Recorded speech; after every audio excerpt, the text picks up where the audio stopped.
Алға ұмтыл тек алға, алда қойған мақсатқа, қолсыз еш тайынба сен. Атқан әрбір ақтанға, үміт міндет арқала, қолсыз армандарды сен.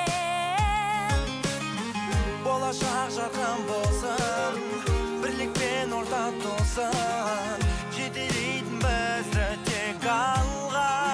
Бәріміз бірге бір үйдің баласындай, қол ұстасаптан қалмай, жылжимыз сонда тек алға. Бәріміз бірге бір үйдің баласындай, бірлігімізді сақтай, жылжимыз сонда тек алға. Бәріміз бірге, бәріміз бірге, қазақ елі. Алға ұмтыл тек алға, жаңа белестер алда, шыңнан шыңға биікте. Бөленген күн нұрына әркез бол сен тек алда, елім бақытты мекен. Болашақ жарқын болсын, бірлікпен орта толсын, жетелейтін бізді тек алға. Бәріміз бірге бір үйдің баласындай, қол ұстасаптан қалмай, жылжимыз сонда тек алға. Бәріміз бірге бір үйдің баласындай, бірлігімізді сақтай, жылжимыз сонда тек алға.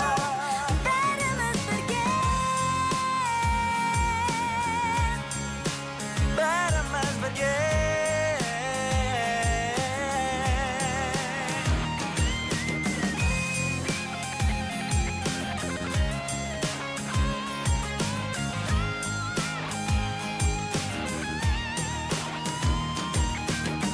болашақ жарқын болсын, бірлікпен орта толсын, Жетелейтін бізді тек алға. бір үйдің баласындай, Қол ұстасаптан қалмай, жылжимыз сонда тек алға. бәріміз бірге бір үйдің Баласындай, бірлігімізді сақтай, жылжимыз сонда тек алға. бәріміз бірге, бәріміз бірге, қазақ елі, Қазақ елі.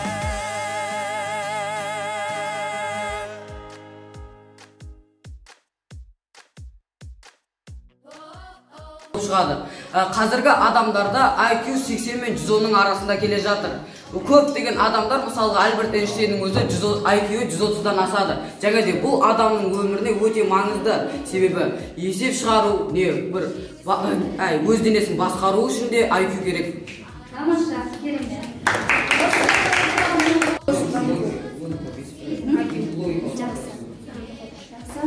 Оның ойлау қабілеті мен қабылдаушылар берілген баға. Оны қалай дамытамыз? IQ-ді дамытудың ең тиімді жолы ол кітап оқу. Себебі адам кітап оқыған сайын оның ойлау қабілеті және елестету қабілеті өте қатты дамиды. Сонда IQ-ді дамытудың ең тиімді жолы кітап оқу.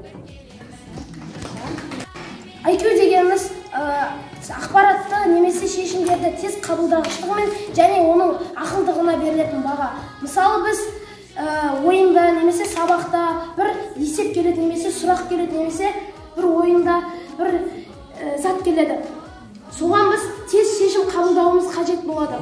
Сол кезде біз тез шешім қабылдағыштығымыз осы IQ-ге мысал бола алады. Осы IQ-дің қалай көтереміз деген сұраққа мен оны көпте күніге таңерте ерте тұрмайды, кесте қою керек, кітаптарды оқу керек, сотқа шамадан тыс шықпамау керек. Кәдімгі адамдарда IQ 90-60 болады, ал орташа адамдарда 140 болады. Одан үлкен болатын болса, ол сверхчеловек болады. бізде IQ-ді қалай көтеретін болсақ, оны біз кітап оқу арқылы, көптеген нәрселер оқу арқылы біз өзіміздің IQ-імізді көтере аламыз. Өмірімізде IQ-ның қаншалықты маңызды екенін айтатын болсақ, IQ көп болған адам ойлау қабілеті жағынан әрдайым алда жүреді. Мысалы, Альберт Эйнштейн IQ көп болғандықтан ол тарихқа әсер етіп кетті.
Ак бесик алтын уям.